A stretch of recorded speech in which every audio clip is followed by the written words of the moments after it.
اور لوگوں میں سے بعض وہ بھی ہیں جو کہتے ہیں ہم اللہ پر اور یوم قیامت پر ایمان لائے، حالانکہ وہ ہرگز مومن نہیں ہیں۔ میری بیٹیوں، یہ مین آیت ہے، یہاں سے ذکر ہوتا ہے منافقوں کا، عبداللہ بن ابی کا۔ اور یہ اتنا منافق تھا بیٹا، توجہ سے سنو، میں آپ کو بار بار یہی بتا رہی ہوں کہ دل بدلے تو سب کچھ بدلتا ہے۔ یہ اتنا بڑا منافق تھا کہ یہ نماز جب پڑھنے آتا تھا تو پہلی صف میں کھڑا ہوتا تھا۔ منافق بندے کی نشانیاں ہوتی ہیں، منافق کا دشمن کوئی نہیں ہوتا، یہ میں بتا دوں۔ جو بندہ بہت میٹھا ہو، جس کا دشمن ہی کوئی نہیں، جس کے بارے میں کوئی برا جس کو کوئی کہتا ہی نہیں ہے، منافق ہے۔ دیکھیں نا، جو بندہ مومن ہے، حق سچ کی بات کرے گا، اس کے تو لوگ دشمن ہوں گے، لیکن جو منافق ہے وہ پینترا بدل جائے گا، وہ جس کے پاس بیٹھے گا اسی کا، وہ جس کے پاس ہوگا وہ اسی کا، وہ جس کی بات سنے گا وہ اسی کا۔ اب یہ عبداللہ بن ابی یہ سب سے اگلی صف میں نمازیں پڑھتا ہے اور حضور کی باتیں لگتا ہے کہ بڑے توجہ سے سنتا ہے، لیکن ایسا نہیں ہے۔ یہاں سے منافقین کا ذکر شروع ہوتا ہے۔ یہ وہ منافق ہے جو کہ مدینہ شریف میں، جب حضور مکے سے مدینہ گئے نا بیٹا، تو مدینہ شریف میں یوں سمجھو یہ یہودیوں کا اور عیسائیوں کا عالم تھا، یہ تورات کا، انجیل کا، زبور کا عالم تھا، اور لوگ اس سے علم سیکھتے تھے۔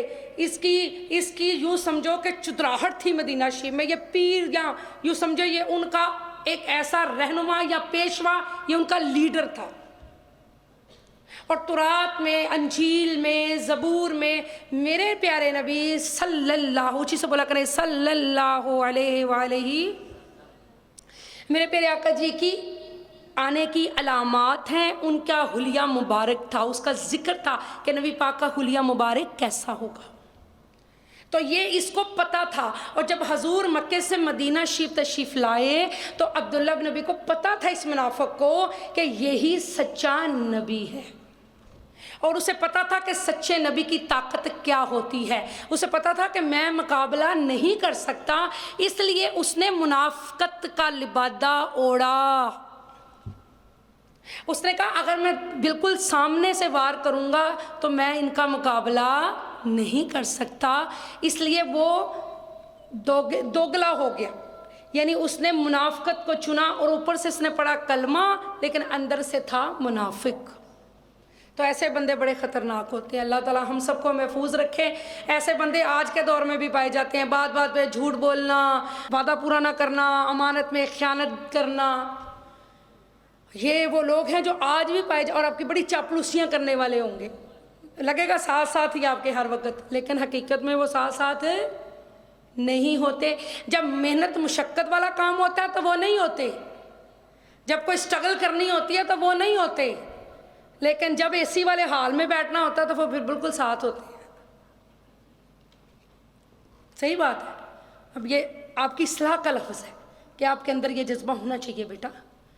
دیکھیں اللہ تعالیٰ، میں نے کہا گرمی سہ کے پھر بندے کو جنت کا سکھ ملتا ہے، گرمی برداشت کریں گی تو جنت کی ہواؤں کے مزے لیں گے انشاءاللہ۔ تھوڑا دین کے لیے نا محنت کرنا سیکھیں۔ جیسے میں نے کہا کہ آپ بچیوں نے اتنی محنت کی، تو کیا یہ مشکل آپ کے لیے کہ دو چار لوگوں کو آپ بھی جا کے دعوت دے دیں؟ جب میرے نبی پاک نے دی، ابو بکر صدیق نے دی، حضرت عمر فاروق اعظم نے، سب صحابہ رسول نے دی، خلفائے راشدین نے دی، تو ہم اور آپ نہیں دے سکتے؟ اور قرآن کی دعوت سے بڑی کوئی چیز ہی نہیں ہے، سب سے اچھی یہ دعوت ہے، سب سے پیاری یہ دعوت ہے۔ اور پھر فرمایا، اب آپ کو سمجھ آ گئی منافقوں کی؟ چلیں جی آگے آگے پھر اور ڈیٹیل سے آتے جائیں گی باتیں، تو پھر بتاؤں گی انشاءاللہ۔ اور لوگوں میں سے بعض وہ بھی ہیں جو کہتے ہیں ہم اللہ پر اور یوم قیامت پر ایمان لائے، وہی آیت ہے، میں اس کو ریپیٹ کر رہی ہوں، قیامت پر ایمان لائے حالانکہ وہ ہرگز مومن نہیں ہے۔ اوپر لکھ لیں عبداللہ بن ابی کا نام لکھ لیں یہیں پہ۔ اچھا جی، یخادعون اللہ، وہ اللہ کو یعنی رسول اللہ کو اور ایمان والوں کو دھوکہ دینا چاہتے۔ مجھے پتا ہے اللہ کو کوئی دھوکہ دے سکتا ہے؟ دے سکتا ہے اللہ کو دھوکہ کوئی؟ الا انفسہم وما یشعرون، ایمان والوں کو دھوکہ دینا چاہتے ہیں مگر فی الحقیقت وہ اپنے آپ کو ہی دھوکہ دے رہے ہیں، اور انہیں اس کا شعور ہی نہیں، الا مگر انفسہم اپنے آپ کو دھوکہ دے رہے ہیں، وما یشعرون مگر انہیں اس کا کیا ہے، شعور نہیں ہے، کیونکہ اللہ تعالیٰ سے تو کچھ چھپا ہی نہیں ہے، تو اس لیے دھوکہ دے رہے ہیں، ان کو یہ پتہ ہی نہیں، اللہ تو سننے والا، سمیع البصیر ہے، دیکھنے والا۔